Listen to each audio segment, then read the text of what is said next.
The day my husband's childhood sweetheart returned to town after 40 years, he packed his bags without a single word of explanation. My own son helped him move out, calling it Dad's last chance at true happiness. 3 weeks later, I received a gold-embossed invitation to their wedding ceremony with a handwritten note. Eleanor, we hope you can find it in your heart to be happy for us. Richard and Margaret. I stared at the invitation, the elegant calligraphy blurring as my hands trembled. 45 years of marriage erased with such casual cruelty. Before we jump back in, tell us where you're tuning in from, and if this story touches you, make sure you're subscribed, because tomorrow I've saved something extra special for you. My life with Richard had never been perfect, but I'd believed it was real. We'd built a home together, raised 2 children, weathered life's storms side by side. Now at 73, my silver-haired husband had decided I was disposable, a placeholder for the woman he'd always truly wanted. Our son Thomas had called me the previous evening, his voice unnaturally bright. Mom, have you received the invitation yet? Isn't it wonderful? Dad seems 20 years younger. Margaret is exactly what he needs. She's so cultured, so sophisticated. His words felt like tiny daggers. When had my son become so callous? When had my husband decided our decades together meant nothing? I thought back to the morning Richard left. There had been no warning signs, or perhaps I'd been too blind to see them. He'd kissed me goodbye as always before his weekly chess match at the community center and simply never returned home. When I called Thomas in a panic that evening, worried Richard might have fallen or had a heart attack, my son had sighed heavily. Mom, Dad's fine. He's staying with me for a while. He needs some space. I'm sure he'll explain everything soon. But Richard never called to explain. Instead, Thomas delivered the news 2 days later, standing awkwardly in my kitchen, refusing the tea I offered. Dad's moving on, Mom.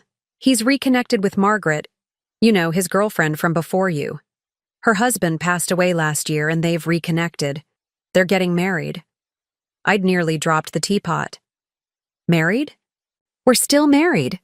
Thomas had the decency to look uncomfortable but pressed on.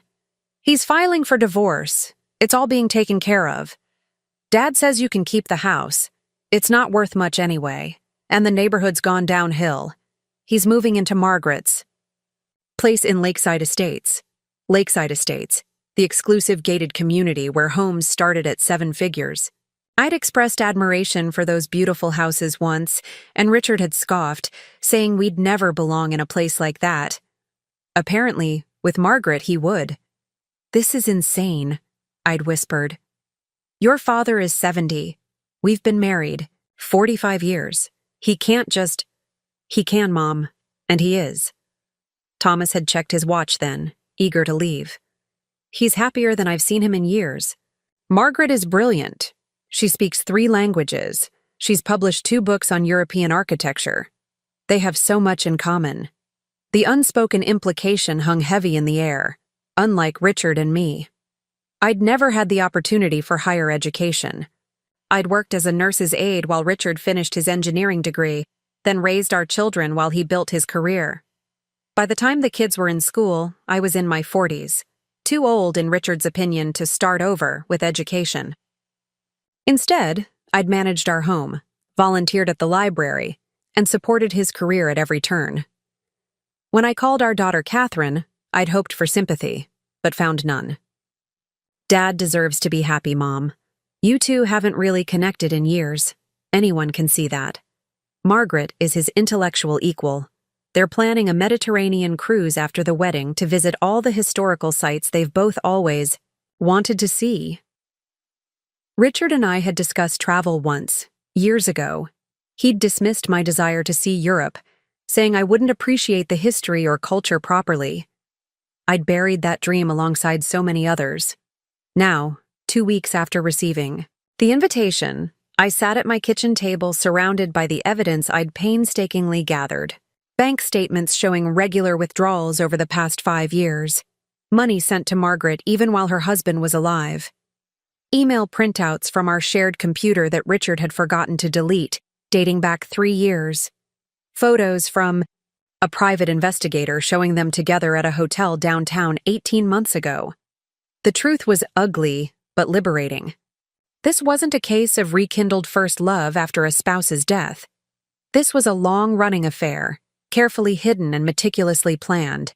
And now they expected me to attend their wedding with my blessing. My phone rang. Thomas again. I let it go to voicemail, listening as his message played. Mom, Dad's wondering if you're coming to the ceremony. Margaret thinks it would show real class if you attended. It would mean a lot to everyone. Class. As if my public humiliation was some sort of social etiquette test I needed to pass. I picked up the invitation again, running my finger over the embossed lettering. The celebration was being held at the Grand Palace Hotel downtown, the city's most prestigious venue. No expense spared for Richard's real marriage, it seemed. According to Catherine, who couldn't help boasting, half the city's elite would be attending, eager to witness the romantic reunion of two soulmates, separated by circumstance. For a moment, I considered staying home, nursing my wounds in private. But something hardened inside me as I thought about Richard and Margaret standing triumphantly before their assembled guests, rewriting our history to cast me as a forgettable chapter in Richard's life. A detour on his journey back to his true love. No, I wouldn't give them that satisfaction. I reached for my phone and called my old friend Harriet, who had stood by me these past difficult weeks. I've decided to go to the wedding, I told her, surprised by the steadiness in my voice. Eleanor, are you sure that's wise? Concern filled her voice. It might be better to move on with dignity. I've spent 45 years living quietly with dignity, I replied. It's gotten me nowhere. Richard, Thomas, Catherine, they all think I'll just fade away without a fuss, that I'll accept whatever crumbs of a settlement Richard decides to toss my way, that I'll continue being the compliant, undemanding woman I've always been. I looked down at the evidence spread across my table, the proof of years of betrayal and lies. But they don't know what I know, Harriet, and they certainly don't know what I'm capable of. What are you planning? Harriet asked, a note of alarm in her voice. I carefully gathered the documents, sliding them into a folder. Just to tell 3 simple truths, Harriet. That's all. 3 truths that will change everything. The wedding was in 2 days. I had preparations to make.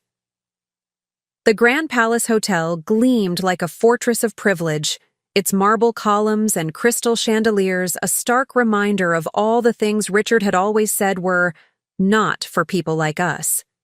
Yet here he was, celebrating his new beginning in extravagant splendor. I adjusted my navy blue dress, modest but elegant, purchased specially for this occasion, and stepped through the ornate entrance. A young woman with a tablet stood at a podium, checking names against the guest list. Eleanor Montgomery, I said, surprised by the steadiness in my voice. She hesitated, eyes widening slightly with recognition. Oh, 1 moment, please. She tapped frantically at her tablet before looking up with a forced smile.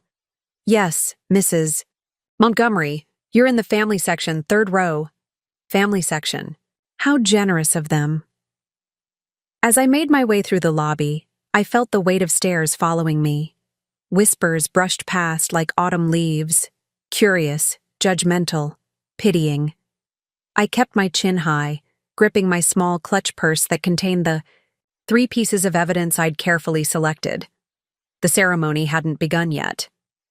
Guests mingled in the reception area, champagne flutes in hand, admiring the elaborate flower arrangements, white roses and lilies, tasteful and expensive. I recognized some faces from Richard's company, others from our community. Many were strangers. Undoubtedly Margaret's connections to the world of culture and refinement that Richard had always secretly coveted. Mom?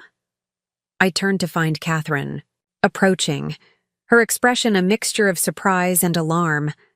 Preparing and narrating this story took us a lot of time, so if you are enjoying it, subscribe to our channel. It means a lot to us. Now back to the story. At 39, my daughter had inherited Richard's height and analytical mind. She wore a pale pink dress that I'd never seen before, her role as bridesmaid evident from the small bouquet she clutched. "You came," she said, stating the obvious. "We weren't sure you would." "I received an invitation," I replied simply. Catherine glanced nervously over her shoulder. "Yes, but... well, it's just... are you okay? You seem different." "I'm perfectly fine. Because if this is too difficult, no one would blame you for leaving. It might be easier for everyone." "Easier for whom, Catherine?" I asked quietly. "For... you? For your father? For the woman he's been seeing behind my back for years?" Her eyes widened. "That's not... Dad only reconnected with Margaret recently, after Herbert died." I smiled thinly. "Is that what he told you?" Before she could respond, Thomas appeared at her side, his new wife Vanessa trailing behind him. At 42, my son was Richard's spitting image, same distinguished gray at the temples, same confident posture that bordered on arrogance. "Mom," he said, surprise evident in his voice. "You're actually here." "I am." "Well, that's good. Very mature of you." He cleared his throat. "Dad will appreciate it." "Will he?" I glanced around the opulent space. He seems to have spared no expense for this celebration. Thomas shifted uncomfortably. "Margaret comes from money. Her family owned publishing houses in New York." "How fortunate for your father." An awkward silence fell between us. Vanessa, always uncomfortable with family tension, excused herself to find their seats. Catherine continued to study me as if trying to decipher a particularly challenging puzzle. "You look different, Mom," she finally said. I touched my silver hair, styled by a professional for the first time in decades. "I visited a salon yesterday." "No, it's not that. You seem, I don't know, not yourself." Thomas checked his watch. "The ceremonies, starting in 10 minutes. We should find our places." He hesitated, then asked reluctantly, "Do you want me to show you to your seat, Mom?" "I can manage, thank you." As they turned to leave, I added, "Oh, Thomas, where's Matthew today?" My grandson was conspicuously absent. At 15, he was the only family member who had expressed genuine distress over Richard's abandonment, calling me weekly to check in. Thomas's expression darkened. He refused to come. Had a soccer tournament he couldn't miss. Typical teenage rebellion. I made a mental note to call Matthew later. Perhaps my grandson had more wisdom than the adults in the family. I moved into the ceremony room, which had been transformed into a vision of elegance, white drapery, twinkling lights, and more flowers than a funeral home. I slipped into my assigned seat in the family section, nodding politely to the strangers around me. From my vantage point, I could see the ornate altar where Richard would soon pledge himself to another woman, erasing our life together with new vows. The room filled quickly. A string quartet began playing classical pieces I couldn't name, another reminder of the cultural education I'd never received. Behind me, I overheard snippets of conversation. "Can't believe she actually came." Such an awkward situation. "Margaret is brilliant," published in academic journals. Always seemed mismatched with her, if we're being honest. I kept my eyes forward, back straight, expression neutral. Let them talk. Their gossip meant nothing compared to what I knew. Then Richard entered from a side door, taking his position at the altar. At 70, my husband still cut an impressive figure in his tailored tuxedo. He'd dyed his hair recently. There was less gray than I remembered. His eyes swept the room, momentarily locking with mine. Surprise, then discomfort flashed across his face before he quickly looked away, leaning to whisper something to his best man, his brother George, who had never approved of me. The music changed. The guests rose. And there she was, Margaret Reynolds, soon to be Margaret Montgomery, gliding down the aisle on her son's arm. At 68, she was undeniably elegant, tall and slender, with expertly colored auburn hair and the confident bearing of a woman accustomed to admiration. Her ivory dress was sophisticated, age-appropriate yet flattering, the perfect outfit for a second, or was it third, marriage. As she passed my row, Margaret's eyes met mine. There was no surprise there, only cool assessment and the faintest of smiles, triumphant, almost pitying. She knew I'd come. Perhaps she'd even counted on it, the discarded wife witnessing her replacement, adding dramatic flair to their love story. The ceremony began. The officiant spoke of second chances, of fate bringing together two people who had been separated by circumstance but always carried each other in their hearts. With each flowery phrase, the narrative of my life with Richard was being rewritten. Our 45 years together reduced to a detour, a mistake corrected by time and opportunity. I listened as Richard and Margaret exchanged personally written vows, promises of intellectual companionship and adventure in their golden years. My husband's voice, usually practical and restrained, now brimmed with poetic sentiment I'd never heard directed at me. "You were always the one," he told her, his voice carrying clearly through the hushed room. "The one who understood me completely." I felt something shift inside me, not pain, but clarity. A lifetime of making myself smaller, of accepting less than I deserved, crystallized in that moment into perfect, diamond-hard resolve. When the officiant asked if anyone knew why these two should not be joined in matrimony, I remained silent. That wasn't my moment. I wasn't there to stop the wedding. I was there to reveal the truth. But first, I would let them have their ceremony, their celebration, their moment of triumph. And then, when the time was right, I would speak my three truths. Growing up in Millfield, my life had been modest but purposeful. My father ran the town's hardware store. My mother taught piano lessons from our living room. We weren't wealthy, but education was valued above all else.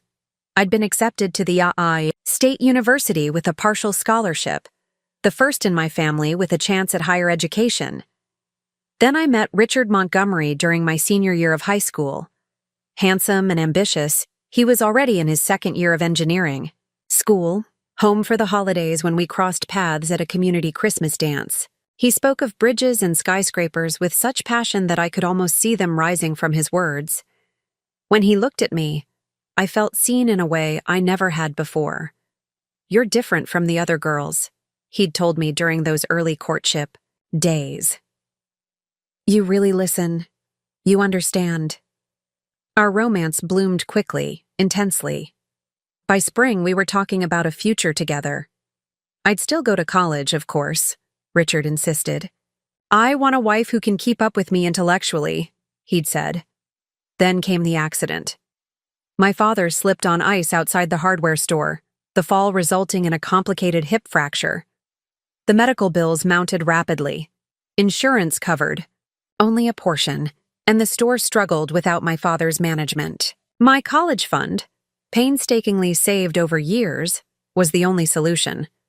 "It's just a postponement," I told Richard when I explained my decision to delay college and work as a nurse's aide instead. "Once Dad's back on his feet, I'll save up again." Richard's disappointment was palpable, but he recovered quickly. "We can still make it work.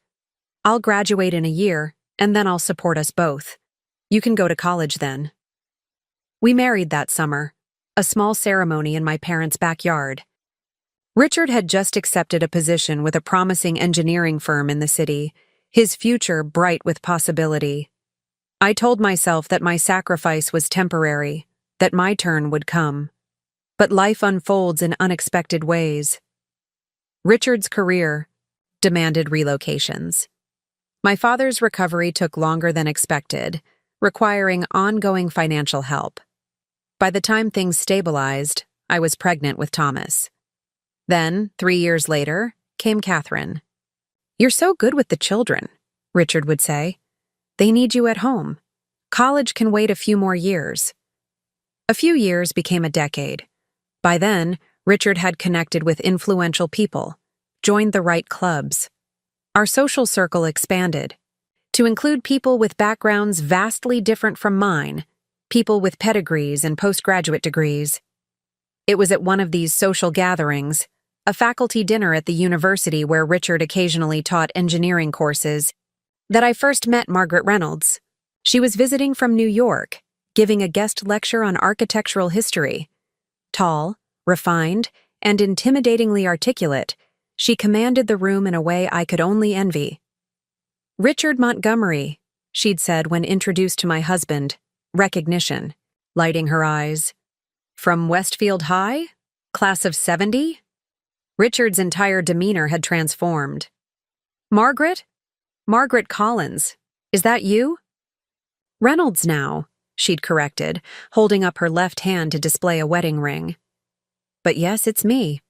Their conversation had flowed with the ease of old friends, or something more. They shared memories I wasn't part of, referenced books I hadn't read, laughed at jokes I didn't understand. I'd stood beside my husband, smile fixed in place, feeling increasingly transparent as the evening progressed. Later that night, Richard had been unusually talkative. Margaret and I dated in high school. Did I never mention her?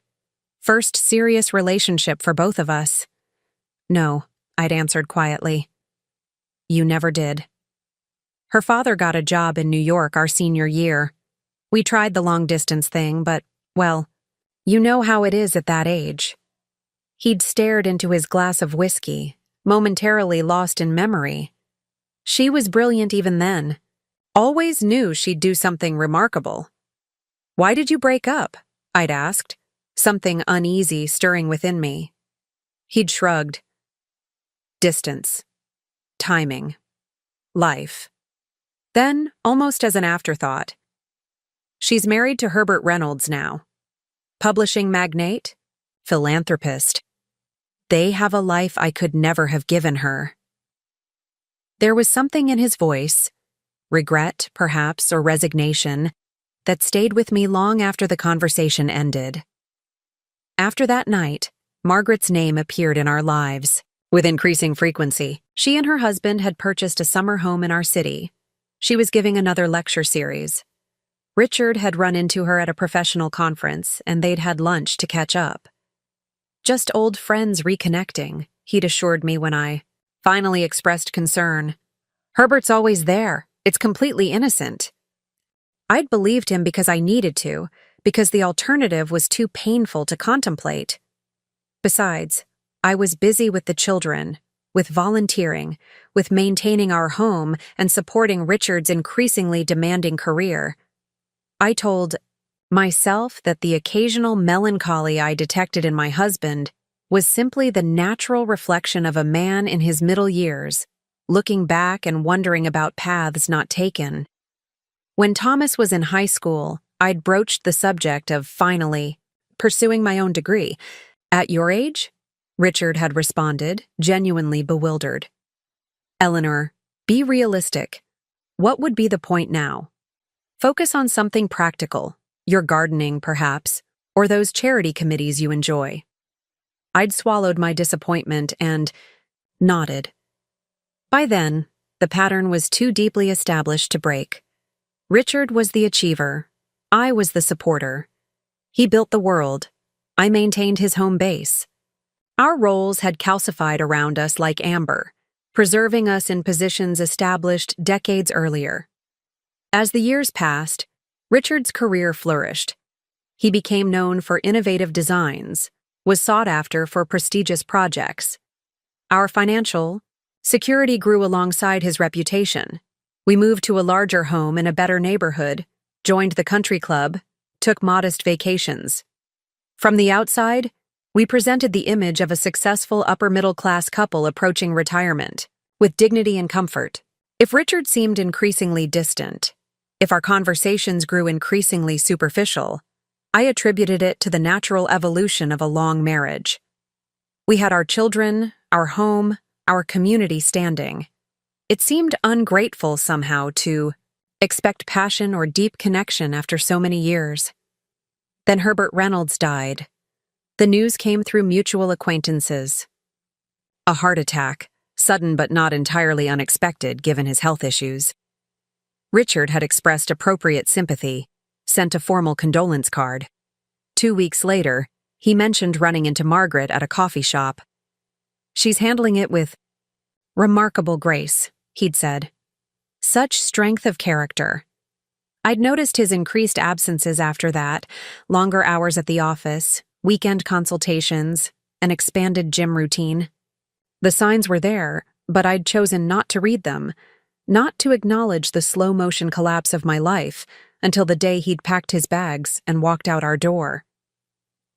Now, sitting in the third row of the family section, watching Richard and Margaret exchange rings, I finally understood that I hadn't lost him recently.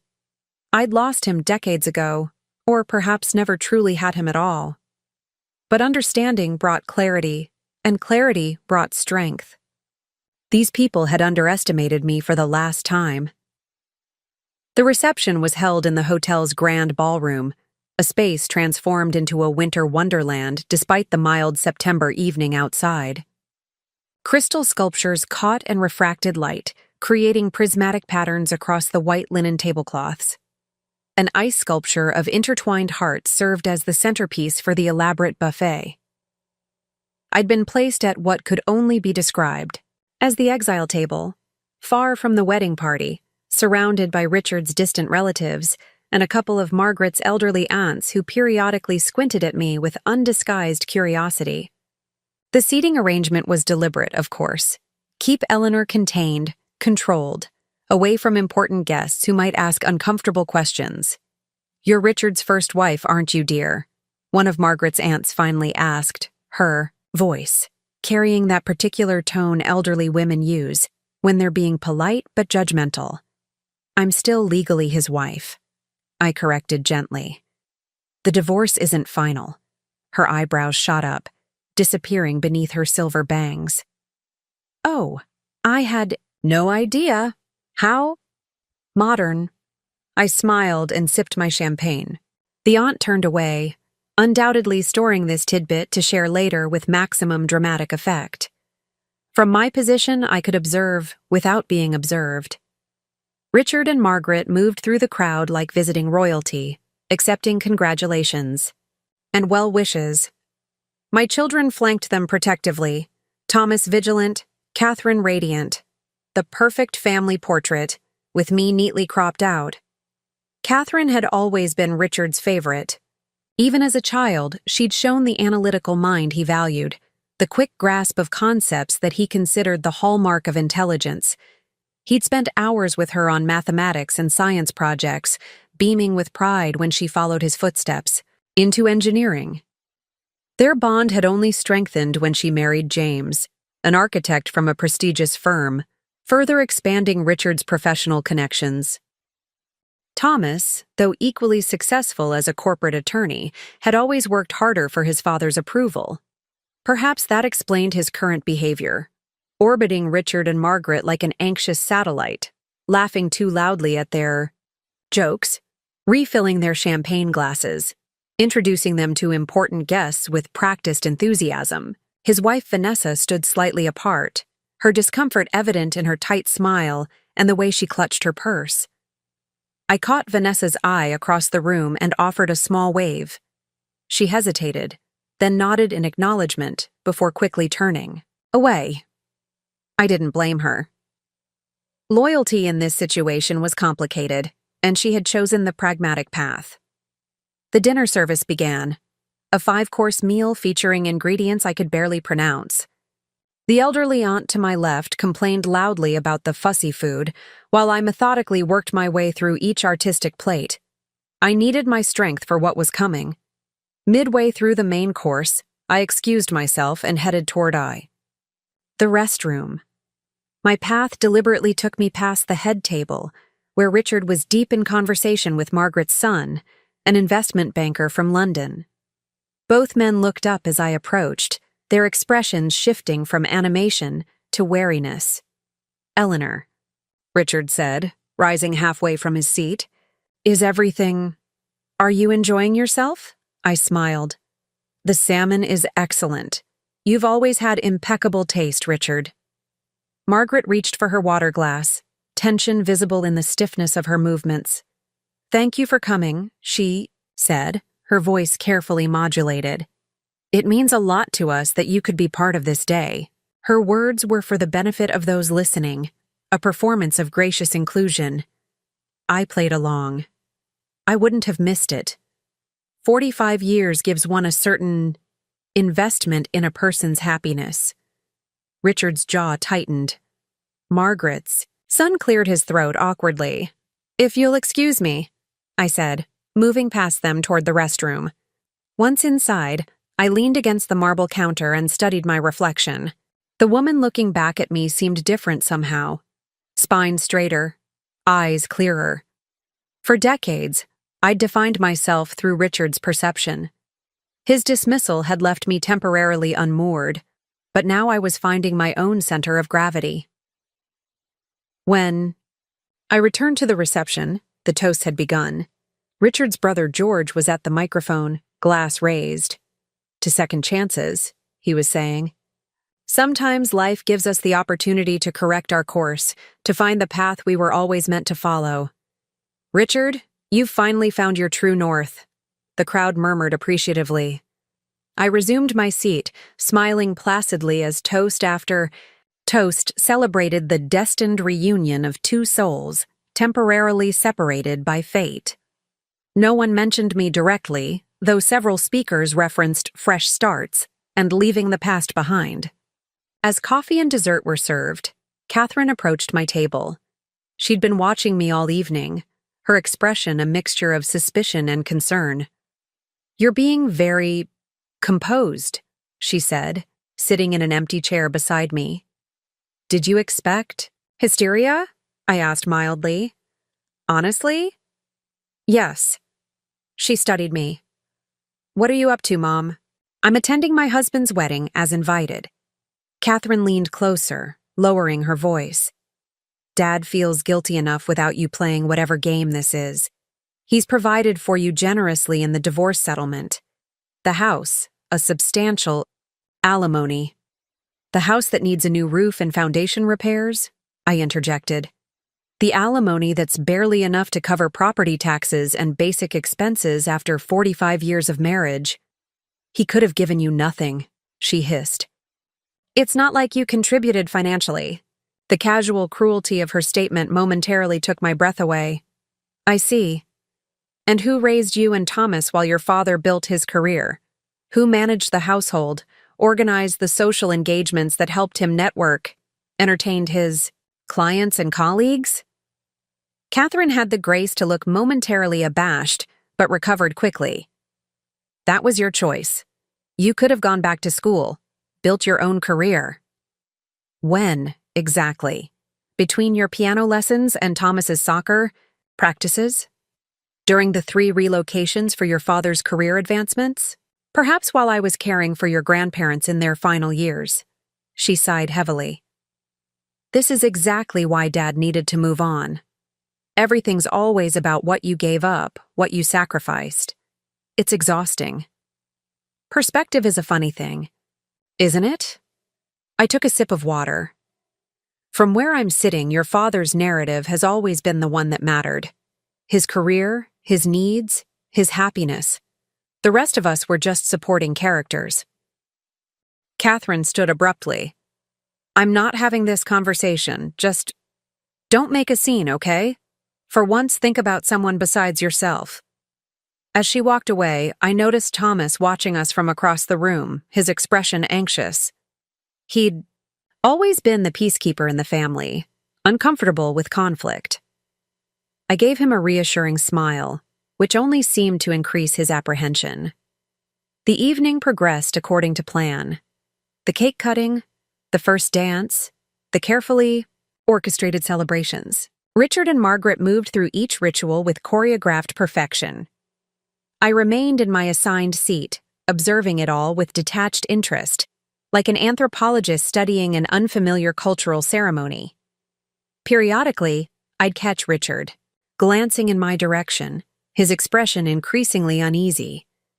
He knew me well enough to be suspicious of my composure. After 45 years together, he recognized the calm that sometimes preceded my rare but significant stands. The last time he'd seen this particular stillness was when I'd discovered he'd promised Thomas's college fund to a risky investment scheme without consulting me. I'd said nothing for 3 days, then withdrawn our entire savings and placed it in a separate account under my name alone. It had been the only time in our marriage I'd directly countered his financial decision, and it had shaken him. Now, as the evening moved toward its inevitable conclusion, I could see the memory of that incident surfacing in his consciousness. His smile became fixed, his laughter slightly too loud. He whispered something to Margaret, who glanced in my direction with renewed wariness. They were right to be concerned. The moment for my 3 truths was approaching. The evening was winding down. The band had shifted to slower songs, and the dance floor had thinned as older guests departed and younger ones clustered around the bar. I was gathering my purse, preparing for my moment, when I felt a light tap on my shoulder. Grandma Eleanor?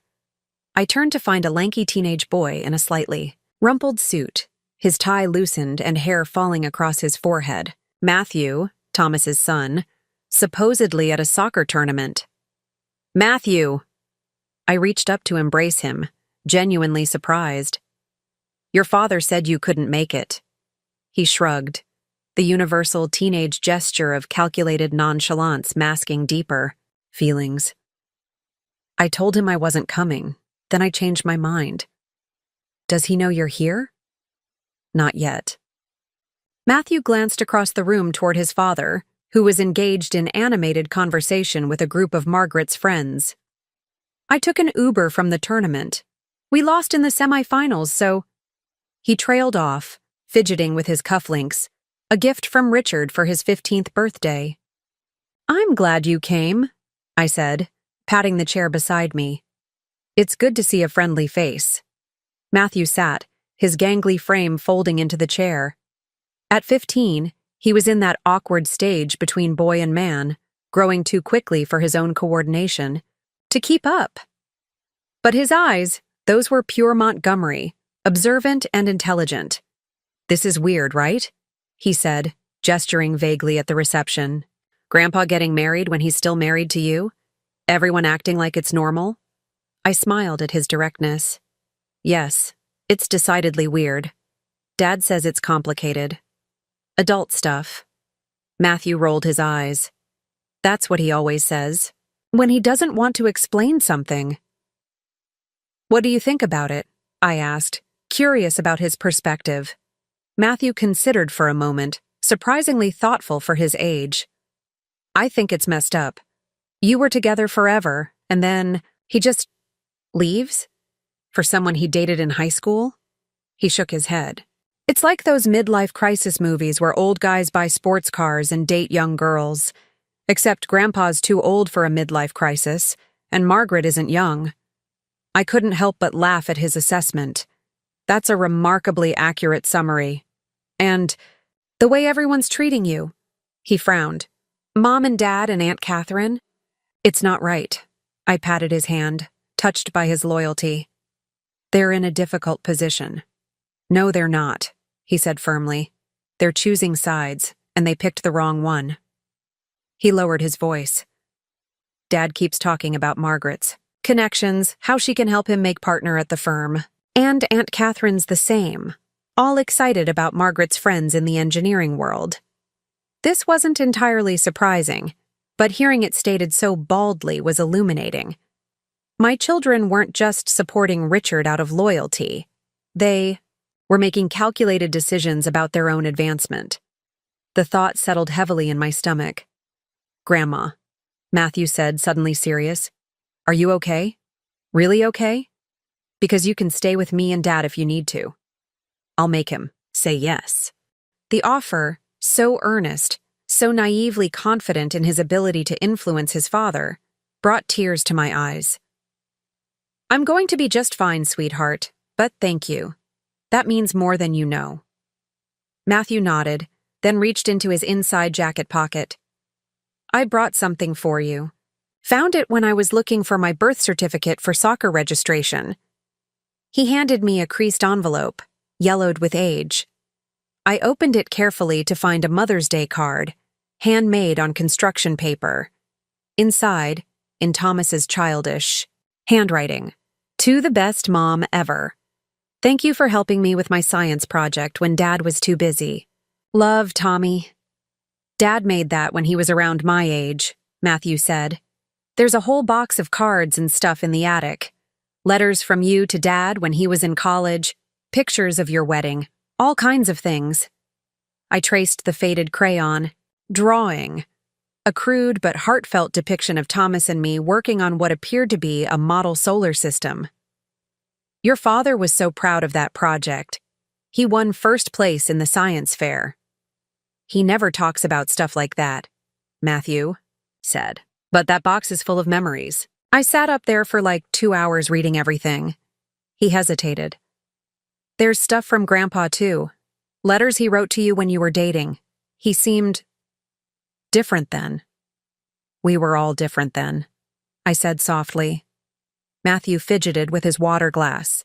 There was one letter where Grandpa thanked you for working double shifts so he could afford textbooks for his final semester. Said he wouldn't have graduated without you. A memory surfaced. Richard's graduation day, his face flushed with pride, as he accepted his diploma. How he'd swept me into his arms afterward, whispering, "We did it, Ellie. You and me together." When had we become I in his narrative? When had my contributions faded from his memory? Anyway, Matthew continued, pulling me back to the present. I thought you should have this, to remind you that Dad wasn't always, the way he is now. Before I could respond, a commotion near the head table caught our attention. Thomas had spotted his son and was rapidly approaching, his expression a mixture of surprise and annoyance. Matt? What are you doing here? I thought we agreed you'd stay for the tournament. Matthew straightened, suddenly defiant. We lost, so I came. You should have called me. I would have arranged transportation. I handled it, Matthew said coolly. Thomas glanced at me, then back to his son. You didn't tell me you were planning to speak with your grandmother. Didn't realize I needed permission. The tension between them was palpable. I intervened smoothly. Matthew was just keeping me company for a moment. He's been a perfect gentleman. Thomas's expression softened slightly. Well, your mother's been wondering where you disappeared to. She's by the dessert table with your sister. Matthew stood reluctantly. I'll find her. And Matt, Thomas added, we're leaving in 20 minutes. Say your goodbyes to Grandpa and Margaret. Once Matthew had walked away, Thomas turned to me, suspicion evident in his gaze. What were you two discussing? I held up the Mother's Day card. Just reminiscing. Matthew found some old mementos. Thomas's expression flickered with recognition, then discomfort. He's been acting out since Dad left, questioning everything, challenging authority. He's 15, I said mildly. That's what 15-year-olds do? He refuses to give Margaret a chance, calls her that woman, and won't stay. In the same room with her. I couldn't help but smile. Smart boy. Thomas sighed heavily. Mom, don't encourage this. It's hard enough trying to maintain family harmony without you fostering resentment. I haven't said a word against your father or Margaret to Matthew. His observations are entirely his own. Well, they need to stop. Dad deserves our support. I slipped the card into my purse. What your father deserves and what he's receiving are two very different things, Thomas. But that's a conversation for another time. My son studied me, uncertainty, creeping into his expression. You really are different tonight. I can't quite put my finger on it. Perhaps I'm finally being myself, I suggested. without filtering everything through your father's expectations. This seemed to unsettle him. Even more. He glanced at his watch. I should get back to Vanessa. We'll be leaving soon. As he walked away, I reflected on Matthew's unexpected appearance and the perspective he'd offered. My grandson saw the situation with the unfiltered clarity of youth, recognizing injustice without the complications of adult rationalizations. His loyalty was a bright spot in an evening designed to diminish me. More importantly, the Mother's Day card had provided something unexpected: physical evidence of the history that Richard and my children seemed determined to rewrite. A tangible reminder that my contributions had once been acknowledged and valued, no matter how conveniently forgotten they might be now. I watched as Matthew reluctantly approached Richard and Margaret, enduring their embraces with the stiff tolerance of a teenager fulfilling an obligation. When Margaret attempted to touch his hair, he flinched almost imperceptibly.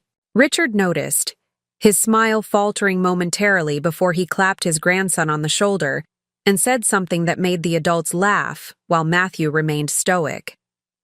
In that moment, I recognized a crucial truth. I wasn't just standing up for myself tonight. I was standing up for a version of our family history that was in danger of being erased, for the reality of relationships that were being rewritten to suit a convenient narrative. I checked my watch. The formal reception would end in 30 minutes, transitioning to an after-party for close friends and family in the hotel's exclusive rooftop lounge. That would be my moment, when the crowd had thinned but the most influential people remained. The power evidence in my purse felt heavier now, weighted with purpose beyond my personal vindication. This wasn't just about exposing Richard and Margaret's deception or securing a fair divorce settlement. It was about truth itself. The stubborn, inconvenient reality that no amount of expensive champagne or romantic revisionism could erase. As the main reception drew to a close, I found myself momentarily alone at my table. The elderly aunts had long since departed, pleading exhaustion. The distant cousins had migrated to the dance floor for a final nostalgic spin to "The Way You Look Tonight." For the first time all evening, I had space to breathe, to think, to remember. I fingered the Mother's Day card in my purse, the paper soft with age. Memories cascaded through my mind, not just of Thomas and his science project, but of a lifetime of small moments that had seemed inconsequential at the time. Richard and I painting our first apartment, laughing as we accidentally brushed each other's noses with pale yellow. The night Catherine was born, Richard holding our daughter with tears streaming down his face, whispering, "She's perfect, Ellie, just perfect." The camping trip when Thomas was 10 and Richard spent hours teaching him to fish, patient despite the tangled lines and lost bait. Had those moments meant nothing? Or had they simply been overwritten by newer, shinier experiences with Margaret? I caught sight of Richard across the room, his hand resting comfortably at the small of Margaret's, back as they chatted with guests. There was an ease between them, a natural rhythm to their interactions that made my chest tighten. Had he ever looked at me that way? With that particular light in his eyes? Or had I been so grateful for any attention, any affection, that I'd never noticed its conditional nature? My gaze drifted to the wedding gifts piled on a table near the entrance. Expensive packages wrapped in silver and white, topped with elaborate bows. I'd brought a gift too, though of a different nature. The envelope in my purse contained not just evidence of betrayal, but proof of how thoroughly I'd been erased from my own life. I thought back to our 40th anniversary, 5 years earlier. We'd had a small celebration, dinner at Richard's favorite restaurant, joined by Thomas and Catherine and their families. I'd spent weeks planning it, making sure everyone's schedule aligned, arranging for a special cake, selecting a gift that I thought would touch him. A first edition of a civil engineering text he'd often mentioned as influential in his early career. I'd found it through an online rare book dealer, spending far more than I could comfortably afford. When Richard unwrapped it, There had been a flicker of genuine pleasure in his eyes, quickly replaced by something cooler, more assessing. "This must have been expensive," he'd said, turning it over in his hands. "I wanted it to be special," I'd replied. He'd nodded, setting the book aside. "It's thoughtful, but unnecessary. You know I rarely have time to read anymore." Later that night, as we drove home in silence, I'd felt the familiar weight of disappointment settling over me. It wasn't that I expected grand romance after 40 years. I'd never been that naive. But some acknowledgement of our journey together, some recognition of what we'd built, would have been welcome. When we arrived home, Richard had headed straight to his study. "Need to check some emails before bed," he'd said. I'd found the book on the hall table the next morning, forgotten. Now, watching him shower Margaret with attention, I wondered if he'd ever truly seen me at all. Had I been a placeholder all along? A convenient support system while he built the life he really wanted? The DJ announced the last dance of the evening. Richard guided Margaret to the center of the floor, and they began a slow, graceful waltz. They moved well together, her head resting lightly against his shoulder. Around them, couples joined in, Thomas and Vanessa, Catherine and James, Margaret's son and his wife, various friends and relatives. From my solitary position, I observed this elegant choreography with a strange detachment. For decades, I'd stood on the periphery of gatherings like this, content to be the observer rather than the participant. I'd been the one who remembered birthdays, who arranged seating charts, who made sure everyone had what they needed. The foundation that allowed others to shine. Richard had once called me his rock, meant as a compliment, I supposed, though rocks weren't known for their excitement or allure. They were useful, dependable, firmly rooted in place while more interesting entities moved around them. I'd accepted the designation, even embraced it. Someone needed to be the steady one, after all. But rocks also eroded over time, worn down, by constant pressure, by being taken for granted. 45 years of supporting Richard's dreams while deferring my own had gradually diminished something essential in me. Not just opportunities missed, but a sense of selfhood slowly washed away. The dance ended. Guests began to gather their belongings, preparing to depart or move to the rooftop lounge for the after-party. I stood, smoothing my dress and checking my purse one last time to ensure my 3 pieces of evidence were secure. As I made my way toward the exit, I passed a large mirror mounted on the wall. The woman reflected there gave me pause. Silver hair elegantly styled, posture straight, eyes clear and determined. For so long, I'd seen myself through Richard's perspective, measuring my worth by his assessment. But the woman in the mirror was a stranger to that way of thinking. She looked formidable. "Mom, are you coming upstairs?" Catherine appeared at my elbow, her professional smile firmly in place. The perfect daughter, fulfilling her obligation to include the discarded wife? "Yes," I said simply. I wouldn't miss it.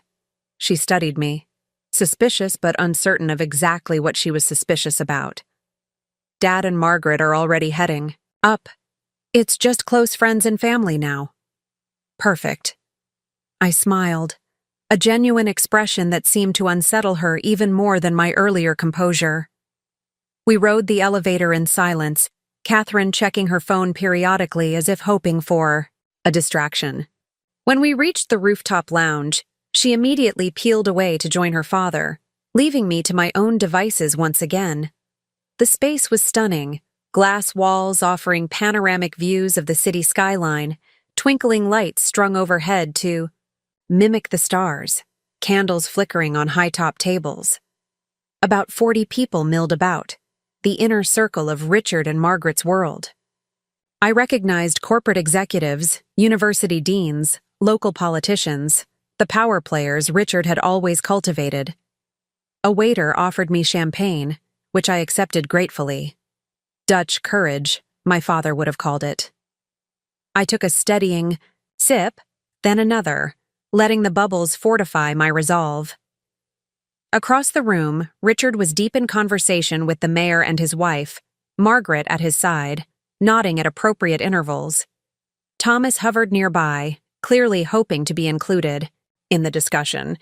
Catherine and James chatted with Margaret's publisher, likely angling for connections of their own. I watched this familiar dance of networking and influence building with new eyes. How exhausting it all seemed now. The constant positioning, the strategic relationships, the careful cultivation of useful contacts. I'd supported this ecosystem for decades, hosting dinner parties, remembering wives' names and children's accomplishments, creating the warm backdrop against which Richard could perform. No more.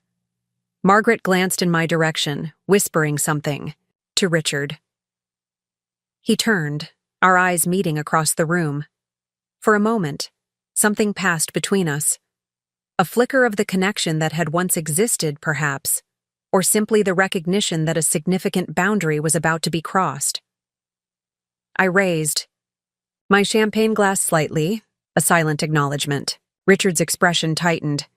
He knew me well enough to recognize the calm before the storm.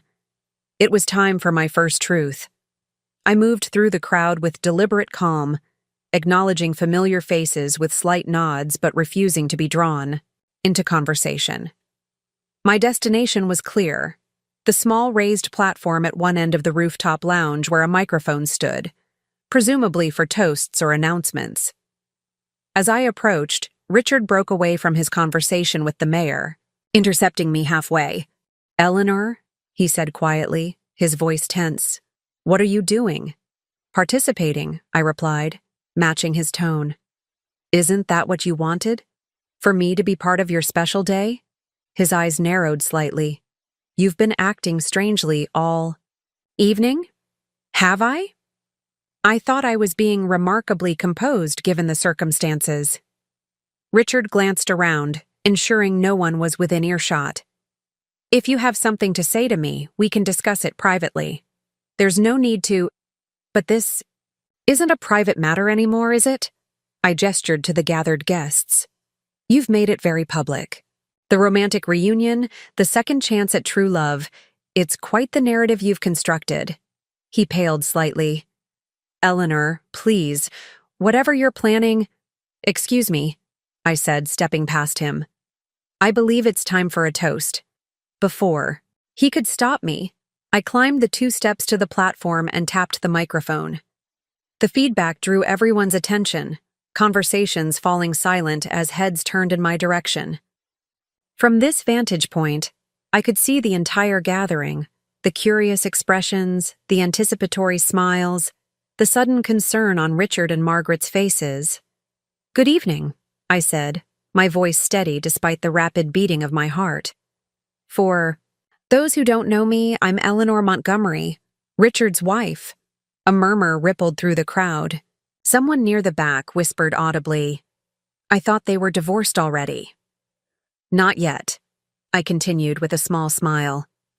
"Though that process is underway, as you can see." I gestured toward Richard and Margaret, who stood frozen near the center of the room. Traditionally, one waits for a divorce to be finalized before remarrying, but Richard and Margaret have never been ones for convention. Catherine was moving through the crowd now, clearly intending to intervene. Thomas looked paralyzed, his face a mask of horror. But it was Margaret who surprised me. She placed a restraining hand on Richard's arm when he made to approach the platform, whispering something in his ear that made him reluctantly stay put. "I've been asked several times this evening why I chose to attend this celebration," I continued. "The answer is simple. After 45 years of marriage, I felt I had earned the right to witness its conclusion, and to share a few reflections on our life together." I reached into my purse and withdrew the first piece of evidence, a folded document that I opened carefully. "This is our original mortgage agreement for the home on Maple Street, where we've lived for the past 32 years. The home that Richard has generously allowed me to keep in our divorce settlement." I looked directly at Richard. "What you may not have shared with our children or your guests is that the mortgage was paid off 12 years ago. Not through your engineering salary, impressive as it was, but through my inheritance after my parents passed. Surprised murmurs rippled through the crowd. Catherine and Thomas exchanged confused glances. My father left me his entire estate, the hardware store, the family home, and his modest savings.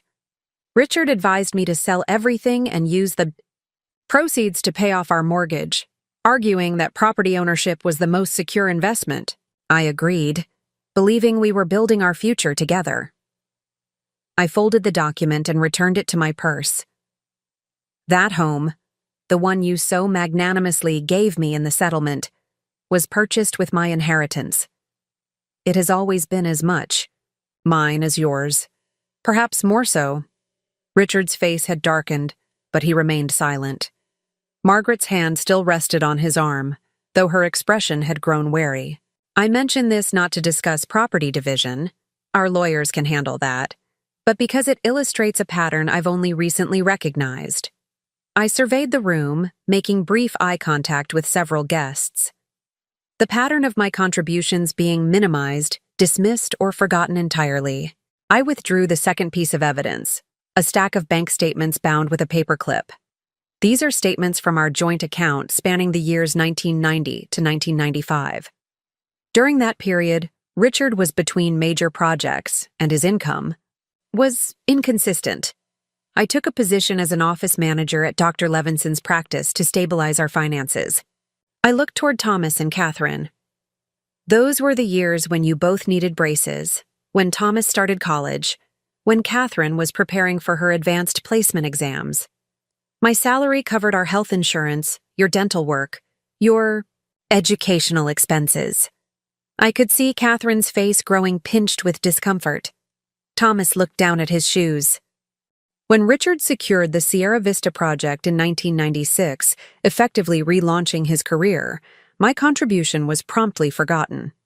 I was encouraged to quit my job, my presence in the workforce no longer aligned with Richard's rising professional status. The story became one of his triumphant comeback, with no mention of how we survived the lean years. Richard took a step forward. Eleanor, this is inappropriate. No one is interested in— On the contrary, interrupted a distinguished older woman I recognized as the Dean of Engineering at the local university. I find this quite illuminating. Please continue, Mrs. Montgomery. Richard froze, caught between his desire to silence me and his need to maintain appearances with an important professional contact. I nodded my thanks to the dean.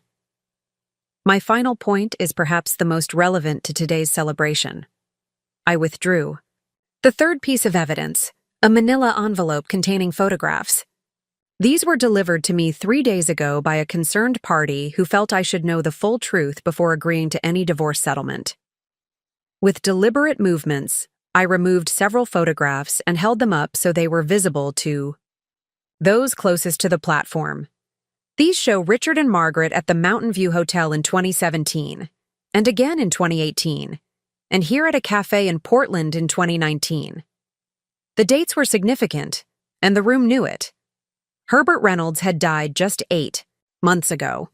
Margaret was very much married during these meetings. Herbert was very much alive. I looked directly at Margaret, whose composure had finally cracked. The narrative of reconnecting after Herbert's death is touching, but fiction nonetheless. The silence in the room was absolute. Even the waitstaff had stopped moving, frozen in place by the unfolding drama.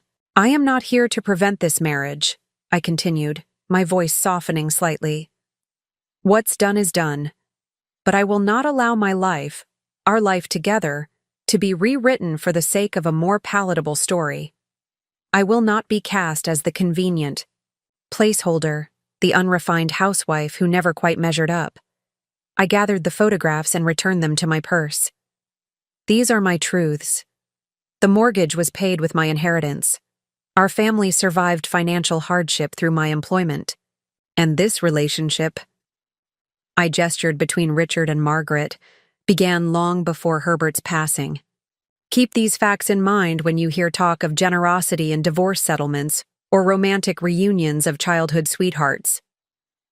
I stepped away from the microphone, suddenly aware of the thundering of my heart, the slight tremor in my hands. The room remained silent for a long moment, the air thick with tension and unspoken judgments. Then, unexpectedly, someone began to clap. Slow, deliberate applause from the corner of the room. I turned to see Margaret's son, his expression unreadable as he brought his hands together repeatedly. The sound hung in the air, neither approval nor condemnation, simply acknowledgement. Others joined, not in celebration, but in the uncomfortable, recognition of truths laid bare. It was the polite applause of people who didn't know how else to respond to such raw honesty in a setting designed for surface pleasantries. I descended from the platform, legs surprisingly steady beneath me. The crowd parted as I made my way toward the exit, creating a path no one dared to block. Not Richard, not my children, not even Margaret. I had spoken my truths. The first move in a game that had only just begun. The silence followed me into the elevator, the doors closing on a tableau of shocked faces. I pressed the lobby button, my heart pounding in my chest, though my outward appearance remained calm. I'd done it, said the words I'd rehearsed so carefully, spoken truths that had festered inside me for too long. Now there was no going back. The elevator had only descended 3 floors when it stopped, the doors opening to reveal Richard. His face was flushed, eyes blazing with a fury I'd rarely seen in our 45 years together. "What the hell was that?" he demanded, stepping inside. The doors closed behind him, trapping us in the small space. I met his gaze steadily. "That was honesty, Richard. Something our marriage has been lacking for quite some time. You humiliated me in front of everyone who matters. Colleagues, friends, potential clients.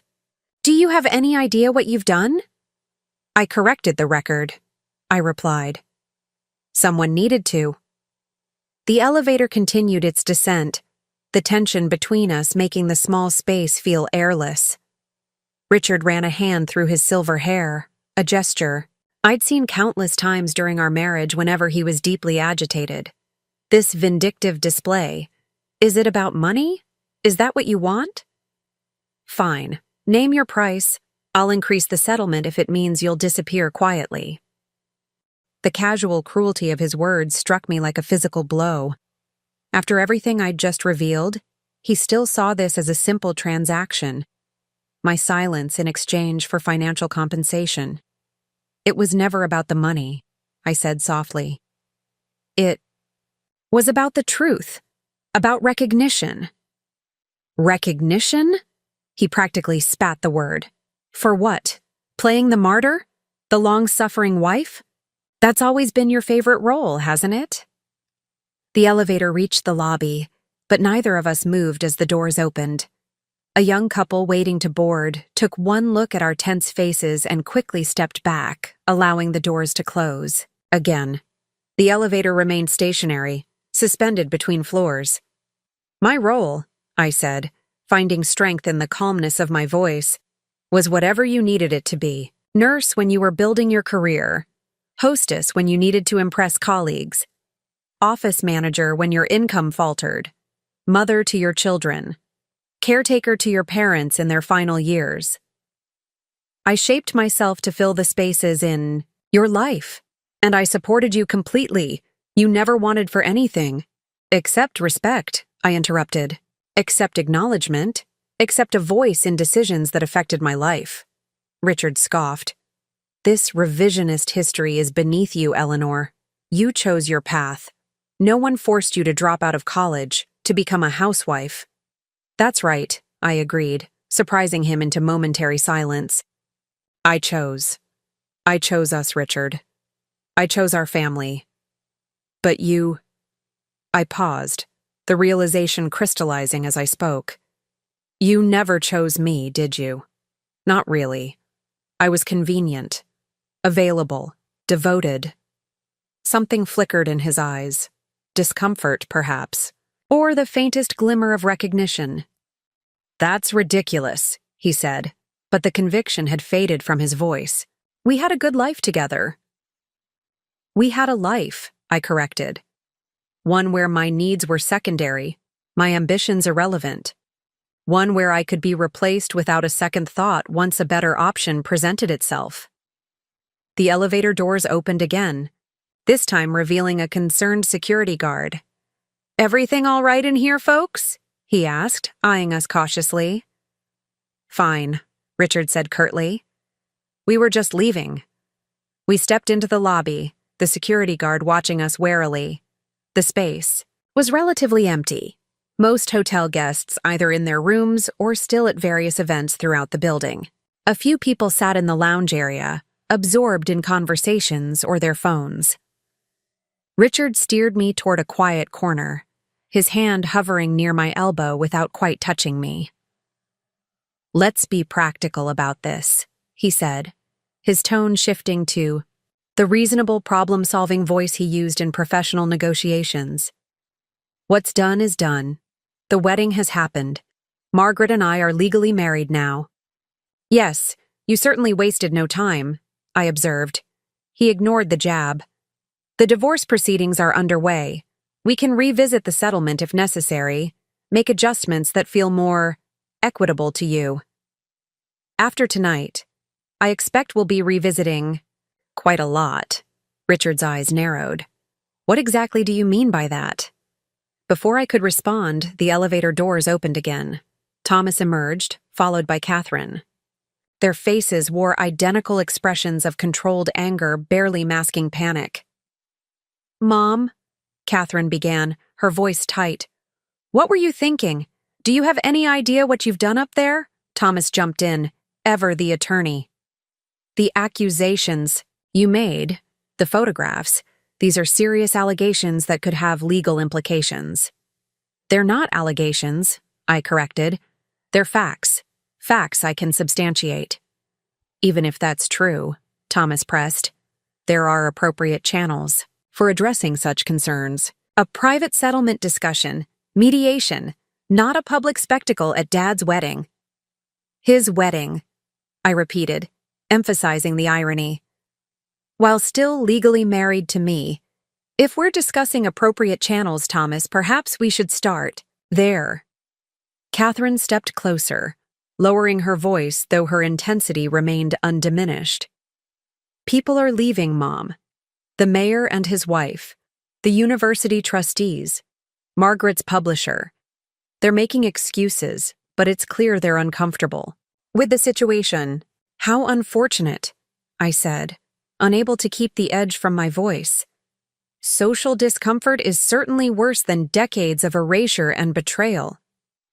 "This isn't you," Catherine insisted. "You've always been the reasonable one, the peacemaker." "Perhaps you never really knew me," I suggested. "Perhaps I never really knew myself, until recently." Richard, who had been surprisingly quiet during this exchange, finally spoke. "Eleanor, we should take this conversation somewhere private, the four of us, like a family." "A family?" I couldn't help but laugh. "Is that what we are? Because an hour ago, your family seemed to include Margaret and her children, with me conveniently relegated to the peripheral former wife category." "Mom, please." Thomas's voice held a note of genuine distress now. "This isn't helping anyone." "It's helping me," I said simply. Catherine exchanged a look with her father, then tried a different approach. "We're concerned about you. This behavior, it's so unlike you. Maybe the stress of everything has been too much. Perhaps you should talk to someone." "Ah." I nodded in understanding. "I see. If I stand up for myself, I must be having a breakdown." "That's not what she meant," Thomas jumped in, though his quick glance at Catherine suggested otherwise. "I'm perfectly sound of mind," I assured them, clear-headed enough to recognize gaslighting when I hear it. Richard's patience finally snapped. "Enough. This theatrical display has gone on long enough. You've had your moment, said your piece. Now it's time to act like an adult and discuss practical solutions." "I agree," I said, surprising them. Practical solutions are exactly what we need, which is why I've instructed my lawyer to file amended divorce papers on Monday morning. The new terms will reflect the truth about the house, about my financial contributions, and about the timeline of your relationship with Margaret. Richard paled slightly. You can't possibly— I can, and I will. I straightened my shoulders. The convenient narrative you've constructed ends tonight.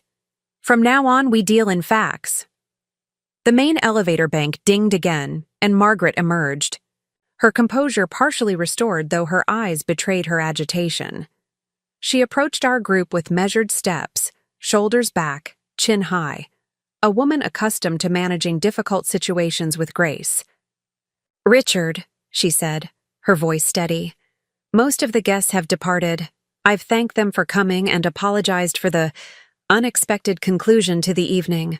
Her gaze shifted to me, not hostile, but wary. Eleanor, I understand your anger. In your position, I might feel the same way. But this public approach benefits no one. On the contrary, I replied. It benefits me greatly to have the truth acknowledged after so many years of silence. Margaret studied me for a moment. Perhaps we could speak privately? Woman to woman? It was a calculated move, an attempt to establish a connection, to resolve this misunderstanding between reasonable adults while excluding Richard and my children from the conversation. I might have agreed once, eager to smooth things over, to appear accommodating. Not anymore. I believe I've said everything necessary for tonight, I replied, reaching for my purse. Any further discussions can happen through our respective attorneys. I turned to leave, but Richard's voice stopped me. You won't win this, Eleanor, he said quietly. You've made a spectacle of yourself tonight, but it changes nothing. Margaret and I are married. The life we're building together will move forward. All you've accomplished is to make yourself look bitter and vindictive. I faced him one last time. Perhaps, but I'd rather be honest and vindictive than respected for a lie. I allowed myself a small smile. And Richard, this isn't about winning. It's about truth, something you seem to have forgotten the value of. With that, I walked toward the main entrance, aware of their eyes following me but not looking back. The night air felt cool against my skin, refreshing after the stifling tension of the confrontation. A valet approached. Can I call you a taxi, ma'am? Yes, please, I said. As he moved away to make the call, I took a deep breath, exhaling slowly. The hardest part was over. I had spoken my truths, faced the immediate backlash, and remained standing. Whatever came. Next, the legal battles, the social fallout, the inevitable attempts to discredit me, I would handle it. For the first time in decades, I felt truly, authentically myself. Not Richard's wife, not Thomas and Catherine's mother, just Eleanor, scarred but unbowed, finally claiming her own narrative. The taxi dropped me at my home, our home, just after midnight. I paid the driver, tipping generously despite my uncertain financial future. Small acts of generosity had always grounded me, a habit my mother had instilled decades ago. Always be kind when you can afford to be, she'd told me, and sometimes when you can't. The house was dark and silent as I entered, flipping on lights as I moved through the familiar rooms. Richard had removed some of his belongings when he left: clothes, personal items, the books he actually read rather than simply displayed. But his presence lingered in every corner. The leather recliner positioned perfectly for viewing the television. The study with its imposing desk and wall of engineering awards. The framed family photos he'd selected and arranged, our history curated according to his preferences.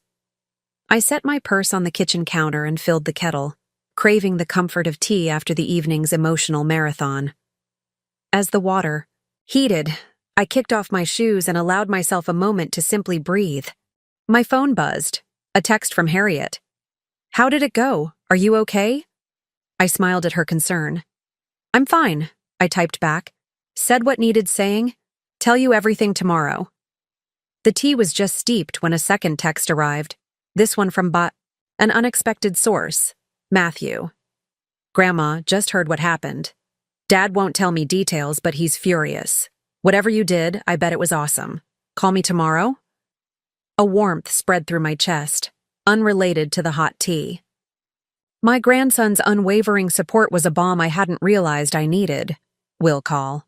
Love you, I replied. I carried my tea to the living room, settling into what had always been my chair, a comfortable but unremarkable armchair positioned slightly to the side of the main seating arrangement, like an afterthought to the room's design.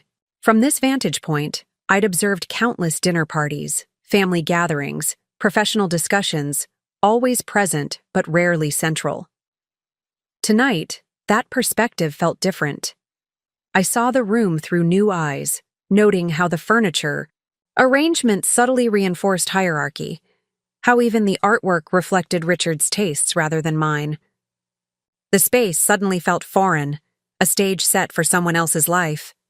I sipped my tea, mentally replaying the events at the hotel. The shocked faces, Richard's fury, my children's embarrassment. Beneath the momentary satisfaction of speaking my truth lurked the sobering reality. I had irrevocably altered every relationship in my life. The question was, what came next? I had acted on impulse, driven by accumulated hurt and newfound clarity.